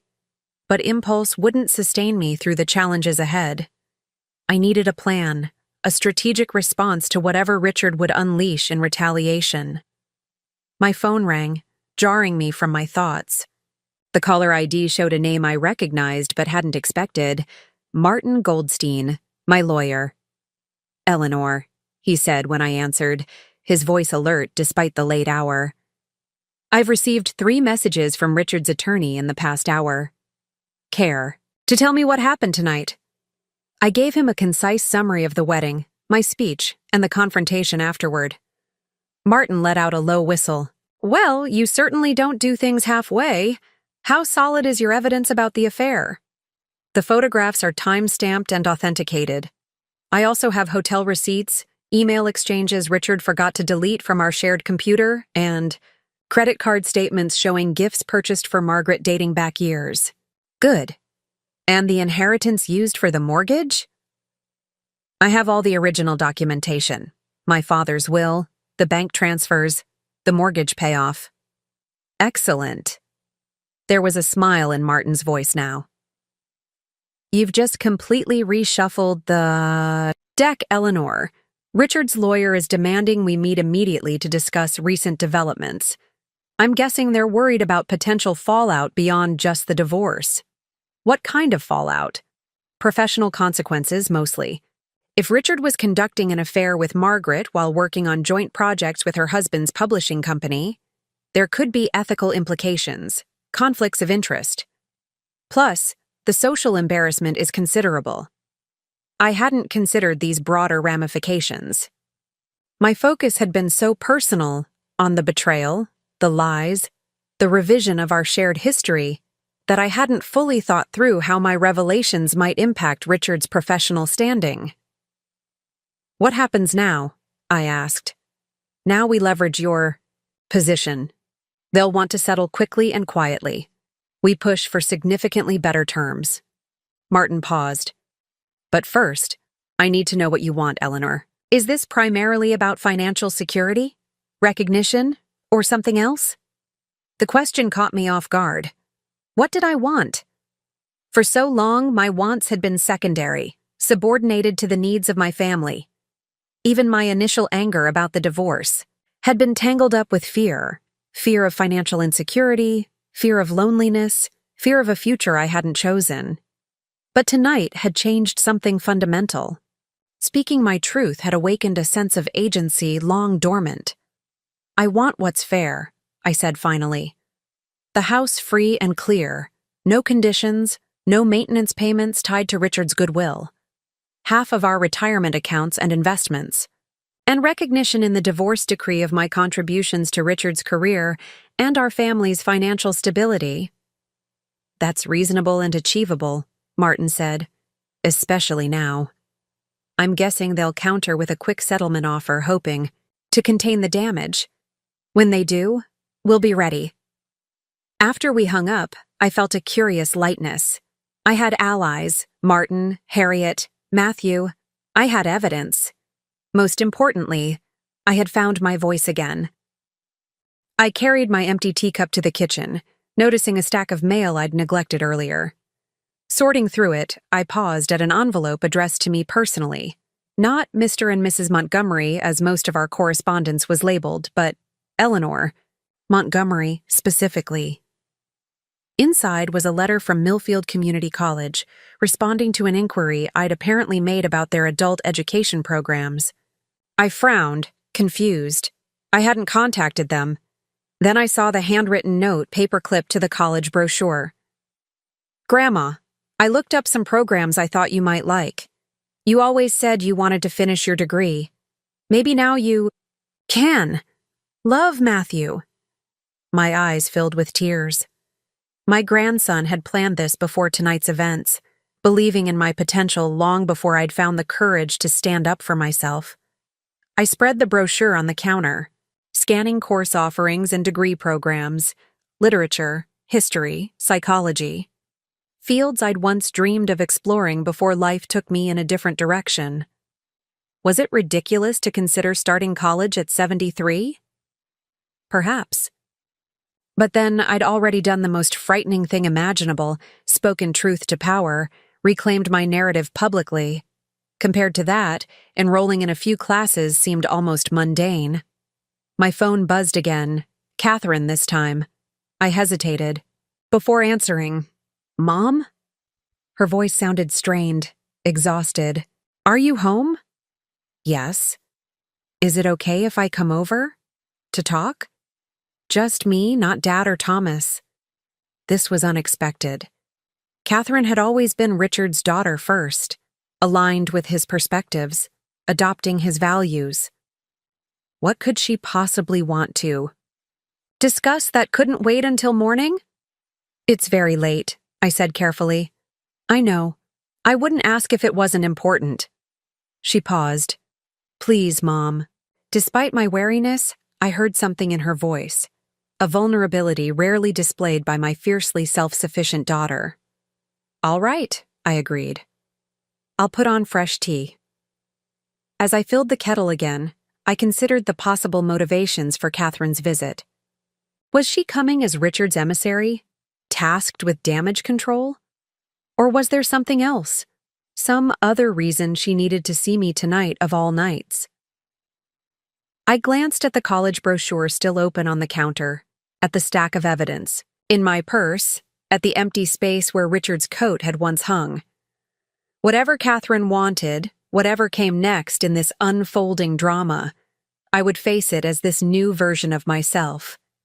Eleanor Montgomery, no longer defined by what she had lost, but by what she had finally found, my own voice, my own truth, my own path forward. Catherine arrived 30 minutes later, still wearing her bridesmaid dress, though she'd removed the elaborate hairpins that had held her updo in place. Her makeup was smudged slightly, evidence of a hastily wiped tear or two.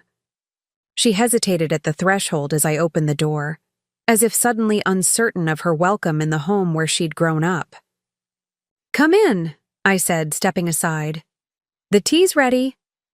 She followed me to the kitchen without speaking, sliding onto a stool at the counter while I poured 2 cups of chamomile. I placed one before her, noting the slight tremor in her hands as she wrapped her fingers around the warm mug. "Where's James?" I asked, making conversation. "I sent him home. Told him I needed to do this alone." She took a careful sip of tea, then looked up at me. "Mom, I don't even know where to begin." "The beginning is usually a good place," I suggested, taking the stool opposite her. Catherine set down her cup, squaring her shoulders in a gesture so reminiscent of Richard that I felt a momentary pang. "After you left, everything fell apart. The few remaining guests made excuses and left. Margaret locked herself in the bathroom for almost an hour. Dad?" She shook her head. I've never seen him so rattled. I listened without comment, waiting for her to continue. Thomas is in full damage control mode, calling Dad's colleagues, trying to minimize the fallout. But those photographs you showed, people saw them. The implications are... She trailed off. Uncomfortable, I supplied. The truth often is. Catherine's eyes flashed. You could have handled it differently, privately, through lawyers. Like your father handled leaving me? With no warning, no discussion, just packing his bags and walking out after 45 years? She flinched but pressed on. What you said about Grandpa's inheritance, about paying off the mortgage, is that true? Because Dad always told us he provided everything, that you never had to worry about finances. It's true, I confirmed. The documentation is all there. Your grandfather left everything to me. The store, the house, his savings. It wasn't a fortune, but it was enough to secure our future. Your father preferred a narrative where he was the sole provider. Catherine stared into her tea. And the affair? The photos? Also true. Richard and Margaret have been involved for years, long before Herbert died. She looked up sharply. You knew? All this time? I suspected. I admitted. But I didn't confirm it until recently. There were signs, late meetings, weekend conferences, a growing emotional distance. But I trusted your father. I believed in our marriage, flawed as it was. Why didn't you confront him? Why stay silent all those years? It was a fair question, one I'd asked myself repeatedly. Partly hope that I was wrong, partly fear of exactly what happened, losing everything I'd built my life around, and partly... I paused, searching for the right words. Partly acceptance that this was my lot in life, to support, to accommodate, to make peace with what I couldn't change. Catherine's expression shifted, something like recognition dawning in her eyes. That's what you taught me, she said softly. To be the peacemaker, to smooth things over, to make everyone else comfortable at my own expense. The insight surprised me. Is that what you think I taught you? It's what I learned, watching you with Dad all these years. Her voice caught. I do the same thing with James. Minimize my needs. Redirect when he's difficult. Make excuses for his behavior to friends and family. This was unexpected territory. Catherine had always presented her marriage as perfect. James as the ideal husband. I'd envied their apparent compatibility, their shared professional world so different from the separate spheres Richard and I had inhabited. I thought you and James were happy, I said carefully. Catherine laughed, a brittle sound with no humor in it. We present well. Another skill I learned growing up, how to maintain appearances. She twisted her wedding ring absently. When I saw you tonight, standing at that microphone, speaking your truth without apology, I didn't recognize you. But I envied you. That courage, that clarity. The admission hung between us, reshaping our relationship in real time. For so long, I'd seen Catherine as Richard's daughter, rational, ambitious, slightly judgmental of my traditional choices. I'd never imagined she might be struggling with her own version of the compromises I'd made. I'm not here to reconcile you and... Dad, she said suddenly as if reading my thoughts. What he did was wrong. The way he left, the lies, the affair. All of it. Then why are you here, Catherine? She met my gaze directly. To ask you something I should have asked years ago. Are you okay? Really okay? And what do you need from me now? The simple questions, so human, so fundamental, caught me off guard. Tears welled in my eyes before I could stop them. I'm not okay, I admitted. But I think I will be. For the first time in a long time, I'm finding my way back to myself. Catherine reached across the counter and took my hand. Then I want to help, however I can. In that moment, something shifted between us. Mother and daughter seeing each other clearly, perhaps for the first time. Not as extensions of Richard, not as roles to be played in a family drama, but as women navigating the complicated terrain of identity and self-worth. "Thank you," I said simply, squeezing her hand. The following morning brought a clarity that only a good night's sleep can provide. I woke early, made coffee, and sat at my kitchen table with a legal pad, organizing my thoughts. Catherine had left shortly after our heart-to-heart, promising to call later. Our conversation had left me feeling both lighter and more determined, the unexpected support from my daughter adding another layer of strength to my resolve. The doorbell rang just after 9. I wasn't expecting anyone, and for a brief moment, I wondered if Richard had decided to confront me directly rather than through lawyers. I steeled myself as I approached the door. The man standing on my porch was a stranger, late 50s perhaps, expensively dressed in a tailored suit, his salt and pepper hair neatly trimmed. He carried a leather portfolio and wore an expression of practiced neutrality. "Mrs. Montgomery?" he inquired politely. "Eleanor Montgomery." "Yes?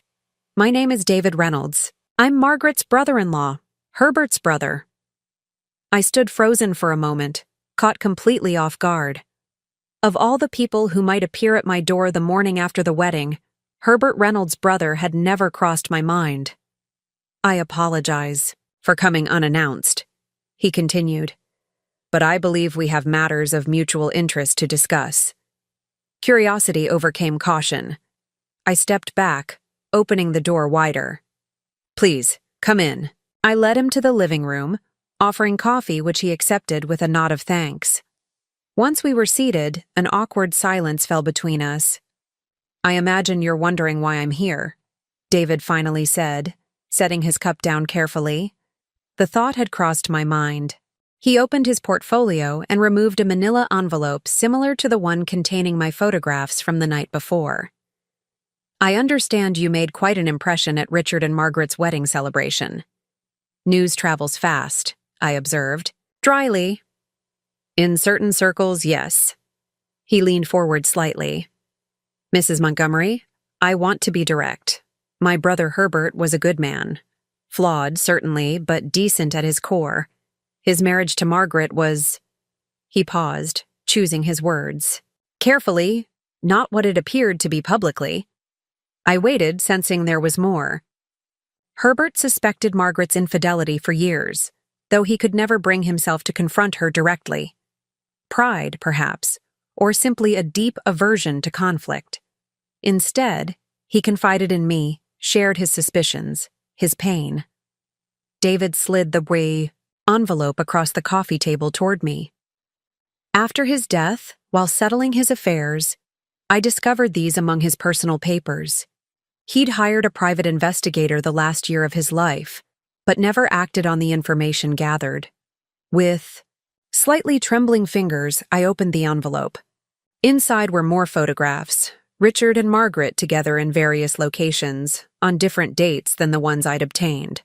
There were also hotel receipts, credit card statements, phone records, a comprehensive documentation of their affair spanning nearly a decade. "Why are you showing me this?" I asked, looking up from the damning evidence. "Because Herbert would have wanted you to have it," David said simply. "And because what Margaret and Richard have done to both you and my brother should not go unchallenged." I studied him carefully. "You attended their wedding?" I did not. Margaret and I have maintained a civil distance since Herbert's death. She knows I'm aware of her infidelity, though we've never spoken of it directly. He reached for his coffee cup again. "I'm not a vindictive man, Mrs. Montgomery. I've made my peace with Margaret's betrayal of my brother. But when I heard about your stand last night from a mutual acquaintance who was present, I felt compelled to reach out. These would strengthen my position in the divorce proceedings," I said, gesturing to the envelope. "Yes, they would, and you're welcome to use them however you see fit." He hesitated. "But there's something else you should know, something that might be even more relevant to your situation." David extracted a final document from his portfolio, a legal agreement of some kind, embossed with the logo of Reynolds Publishing. Herbert made some changes to his will and to the company structure in his final months. Changes Margaret is unaware of. I scanned the document, legal terminology jumping out at me: transfer of ownership, conditional bequest, clawback provisions. Herbert suspected Margaret would remarry quickly after his death, David explained. He couldn't bring himself to cut her out entirely, but he did include provisions that would significantly reduce her inheritance if she remarried within 2 years. The implications were staggering. She doesn't know? No. The final version of Herbert's will has been held in escrow, with instructions that it be executed only after certain conditions were met. Margaret's remarriage within the specified time frame is one such condition. Why tell me this? I asked, genuinely puzzled. It doesn't directly affect my divorce. David smiled slightly. Doesn't it? Margaret stands to lose controlling interest in Reynolds Publishing and a significant portion of her inheritance.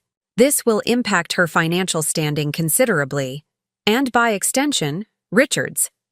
The comfortable future they've planned together is about to become much less comfortable. I sat back, processing this unexpected development. When will they be informed? My lawyers are preparing the paperwork as we speak.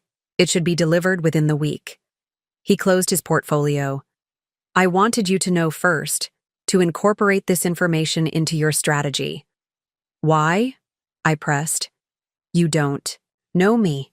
You have no stake in my divorce. David was quiet for a moment. My brother lived his final years knowing his wife loved another man. He died without ever confronting that truth or standing up for himself. He met my gaze directly. You chose a different path. I respect that enormously. He stood, preparing to leave. Use the information as you see fit, Mrs. Montgomery, or don't. But I thought you deserved to know the complete picture before finalizing any agreements. I walked him to the door, my mind reeling from this unexpected turn of events. Thank you for coming, I said, extending my hand. He shook it firmly. Herbert would have liked you, I think.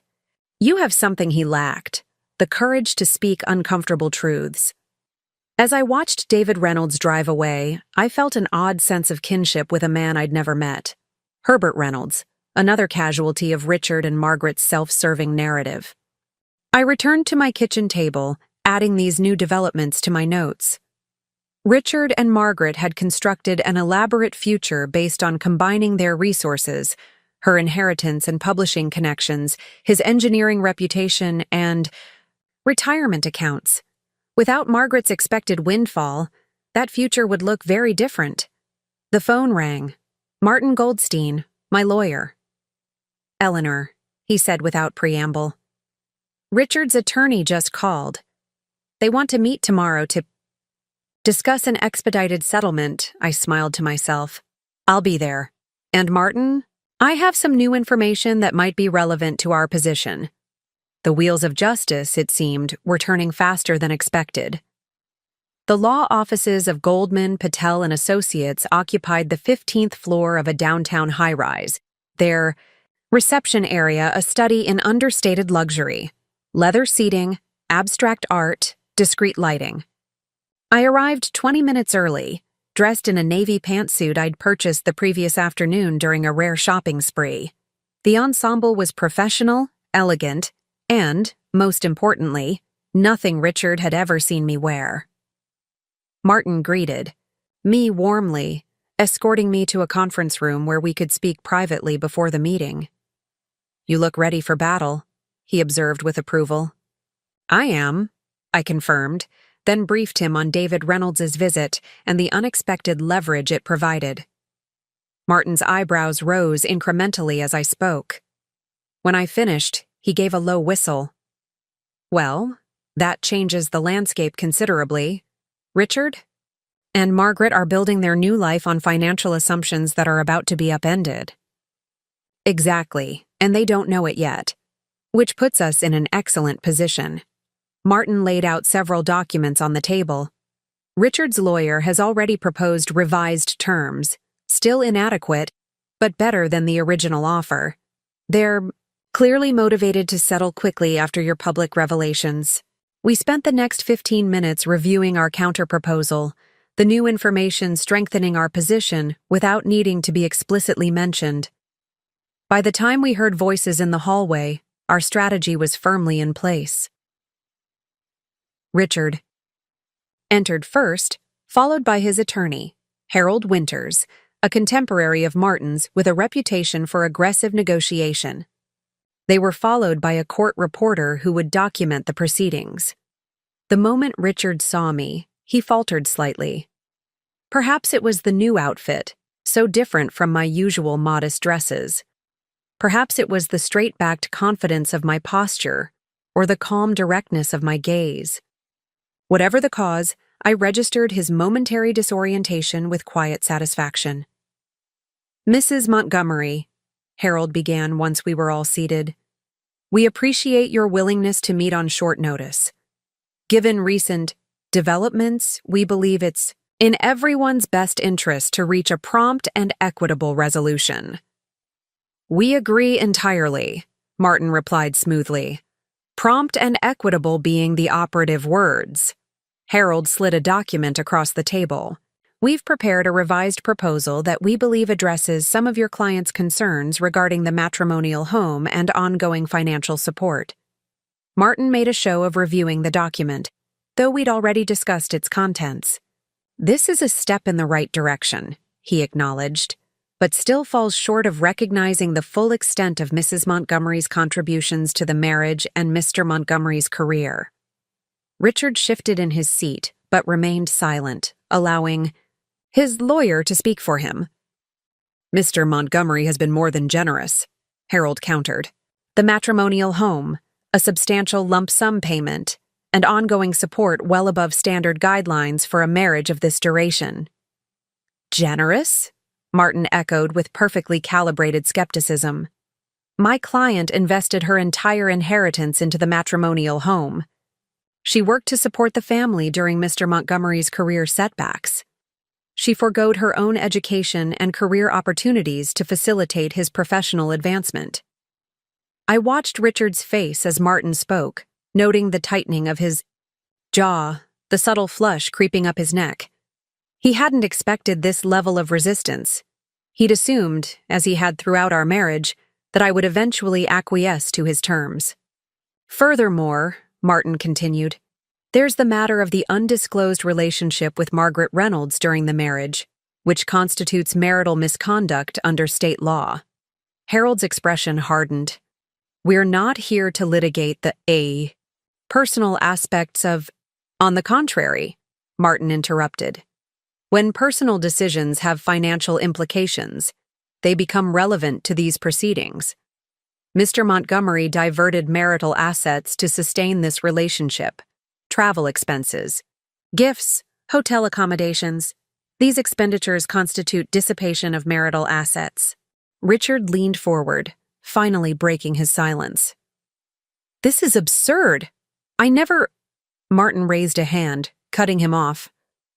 "We have documentation, Mr. Montgomery. Extensive documentation. Would you like me to present it now, or would you prefer to review our counterproposal first?" The tension in the room was palpable. Richard and his lawyer exchanged glances, a silent communication passing between them. "We'll review your counterproposal," Harold said finally. Martin passed them our document. As Richard began to read, I saw the exact moment he registered the terms, his eyes widening slightly, fingers tightening on the paper. The tide had turned. For the first time in our 45 years together, I held the stronger position, and Richard knew it. 3 days after the settlement meeting, I was pruning roses in the backyard when I heard the distinctive sound of Richard's car in the driveway. I continued my gardening, calmly deadheading spent blooms as footsteps approached across the lawn. "Eleanor!" I turned unhurriedly, pruning shears still in hand. Richard stood a few feet away, looking uncharacteristically disheveled. His shirt was slightly wrinkled, his hair uncombed, small details that spoke volumes about his state of mind. "Richard?" I acknowledged. "I wasn't expecting you. Can we talk? Inside?" His voice held an unfamiliar note, something almost like pleading. I considered refusing, but curiosity won out. "All right, let me wash my hands." In the kitchen, I made coffee out of habit, the ritual providing a buffer as Richard seated himself at the counter where Catherine had sat just days before. The parallel wasn't lost on me. "The terms your lawyer proposed are impossible," he said without preamble once I placed a mug before him. "Half my retirement accounts, full ownership of the house, a lump sum payment of that size. It would leave me with almost nothing." "It would leave you with exactly what I'm left with," I corrected. "Half of what we built together." He ran a hand through his silver hair, a gesture so familiar it momentarily tugged at something deep within me. "Be reasonable, Eleanor. I'm 70 years old. I can't start over with nothing." "Neither can I. It's different for you. You're keeping the house. You have no expenses." "No expenses?" I interrupted. "The property taxes alone are substantial. The roof needs replacing. I'm 73 years old with no career, no pension of my own. Everything I have came through our marriage, a marriage you chose to end." Richard's expression hardened briefly, before shifting to something more calculated. "What if—" he hesitated, then plunged ahead. "What if we reconsidered the divorce?" The suggestion was so unexpected I nearly dropped my coffee mug. "Excuse me?" "We had 45 years together, Ellie. That counts for something." He leaned forward, his tone softening, using the nickname he'd abandoned years ago. "I made a mistake. Got caught up in nostalgia, I suppose. Margaret and I, it's complicated." "I'm sure it is," I said dryly. "Especially since her inheritance is now in jeopardy." Richard's head snapped up. "What?" "Herbert's final will. The clawback provisions. Triggered by her remarriage within 2 years of his death." I sipped my coffee calmly. "You didn't know?" The color drained from his face. "That's not possible. She would have told me." Perhaps she didn't know either. According to David Reynolds, it was structured very carefully. "You've spoken to David?" Richard's voice rose slightly. "When? How?" "He came to see me. Brought additional documentation of your affair with Margaret. He seemed quite motivated to ensure I had all the facts." Richard stood abruptly, pacing the kitchen. "This changes everything. Margaret's position at the publishing house, the Lakeside estate." He stopped suddenly, realizing he'd said too much. "Indeed," I agreed. "The comfortable future you planned together seems less secure now." He turned to me, desperation etched on his face. "Eleanor, please, we can work this out. For the sake of our history, our family," I repeated. "The same family you were willing to abandon for Margaret. The same history you were eager to rewrite as a mere detour from your true love." Richard moved closer, reaching for my hand. I was confused, misled by old feelings. But we had something real, Ellie. All those years together. They meant something. I looked at his hand on mine. The familiar shape of it. The wedding ring now absent. Once, his touch would have weakened my resolve, made me question my own worth, against his needs. Not anymore. I withdrew my hand gently but firmly. Yes, they meant something to me. But clearly not to you, not until your other options began to crumble. "What do you want?" he asked, frustration edging into his voice. "Revenge? To see me destitute?" "I want what I've earned," I said simply. "My fair share of our life together. Nothing more, nothing less." Richard stared at me for a long moment, recognition dawning in his eyes.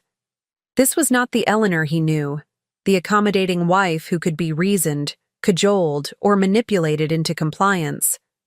This was someone new, someone he didn't know how to handle. The settlement meeting continues tomorrow, I reminded him. I suggest you consult with your lawyer before then. He left without another word, shoulders slumped in defeat.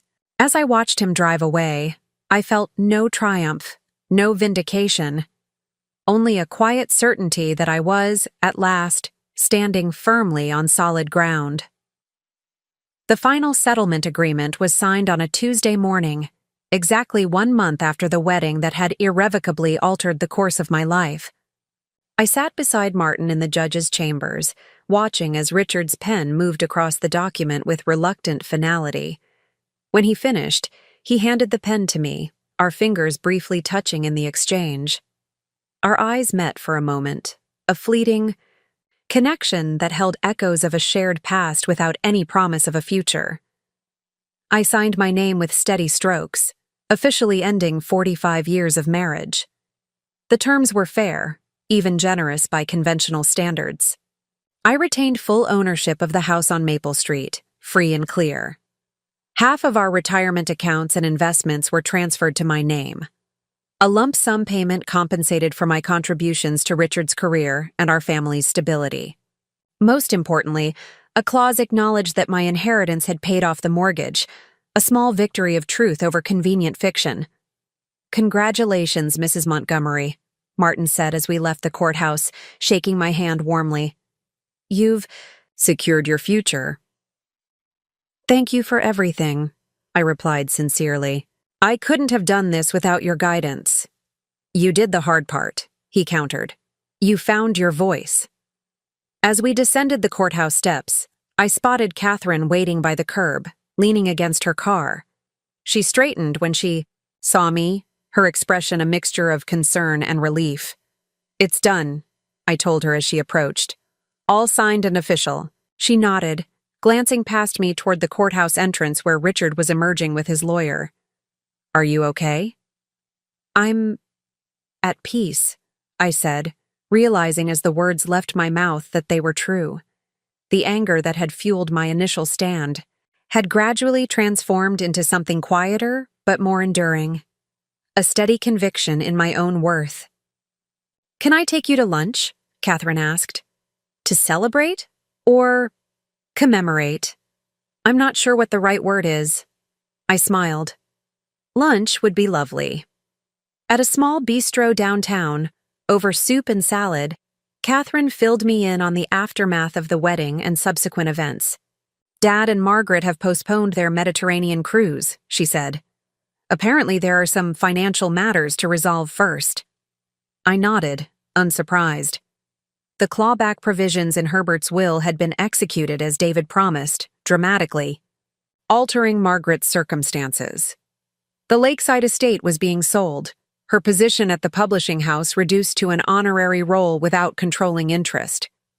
"And how is your father handling this reversal of fortune?" I asked, more curious than concerned.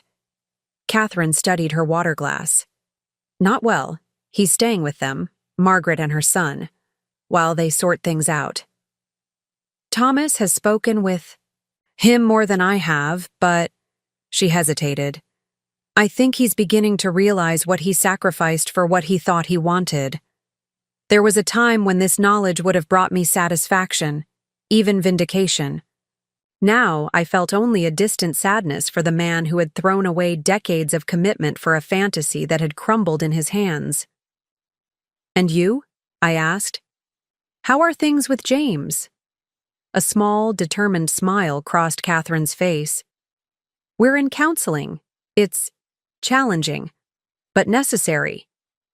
Watching what happened with you and Dad made me realize I don't want to wake up 30 years from now wondering why I never spoke up for myself." I reached across the table and squeezed her hand, deeply moved by this unexpected gift. My daughter, finding her voice through the echo of my own. As we finished our meal, Catherine hesitated before asking, "What will you do now, Mom, with the rest of your life?" It was the question I'd been asking myself since the night of the wedding, since the moment I'd realized I was free to choose my own path, for perhaps the first time in my adult life. I've enrolled in 2 courses at Millfield Community College, I told her. American Literature and Introduction to Psychology. Just to start. Catherine's eyes widened with genuine delight. You're going to college? At 73? Apparently so, I said, feeling a flutter of excitement and trepidation. It's something I've wanted since I was 18. It seems I'm finally getting around to it. As we left the restaurant, walking arm in arm toward Catherine's car, I felt the weight of the past month, of the past 45 years, gradually lifting from my shoulders. The divorce was finalized. The house was secure. My financial future was stable. The external conflicts had been resolved. Now came the truly transformative work, discovering who Eleanor Montgomery might become when she was no longer defined by what she had lost, but by what she had found, herself. 6 months after the wedding that had catalyzed my transformation, I stood in my garden on a crisp autumn morning, surveying the changes I'd made. The flower beds I'd once designed to Richard's specifications had been reimagined, wilder, more colorful, filled with varieties I'd always loved, but he had deemed too unruly. The patio furniture had been replaced with comfortable Adirondack chairs in vibrant blues and yellows, rather than the tasteful neutrals Richard had insisted upon. Small changes, perhaps meaningless to an outside observer, but to me they represented something profound, the reclaiming of space, the assertion of preference, the freedom to choose. Inside, the house had undergone similar subtle transformations. Richard's study was now my reading room, walls repainted from somber brown to a soft sage green, his imposing desk replaced with a comfortable window seat where I could study or simply watch the birds at the feeder outside. The formal living room we'd maintained for entertaining had been converted to a casual gathering space where I hosted weekly study groups from my literature class.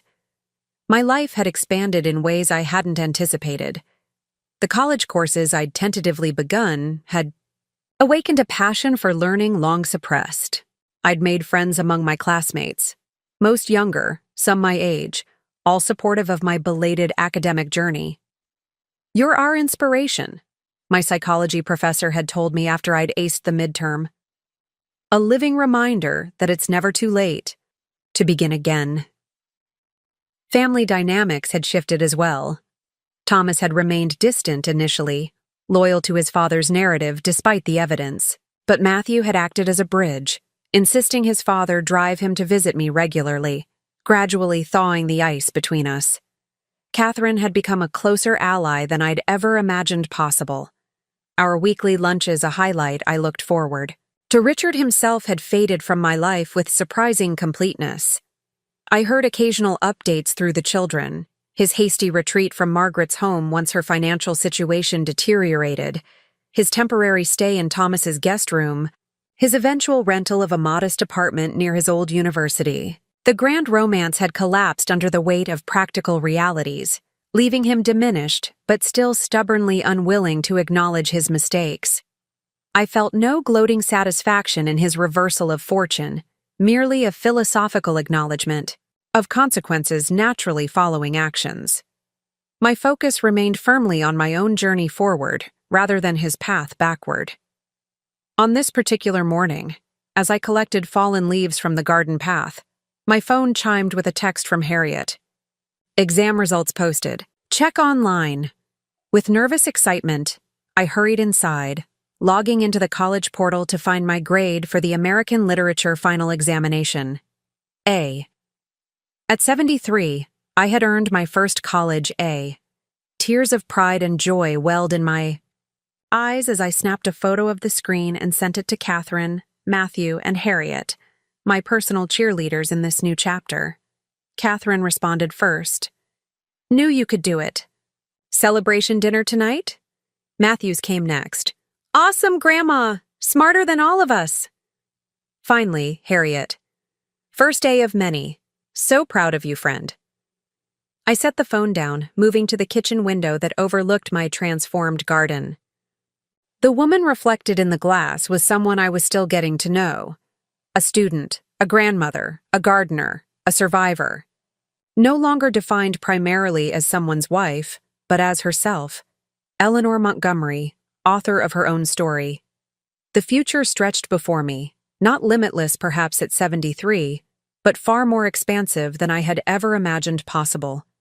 There would be more classes, new friendships, deeper connections with those family members who had chosen to grow alongside me. There would be challenges too. Aging, health concerns, the inevitable complications of life. But I would face them as this new version of myself, stronger for having been broken, wiser for having been foolish, and infinitely more authentic for having finally spoken her truth. Up next, you've got 2 more standout stories right on your screen.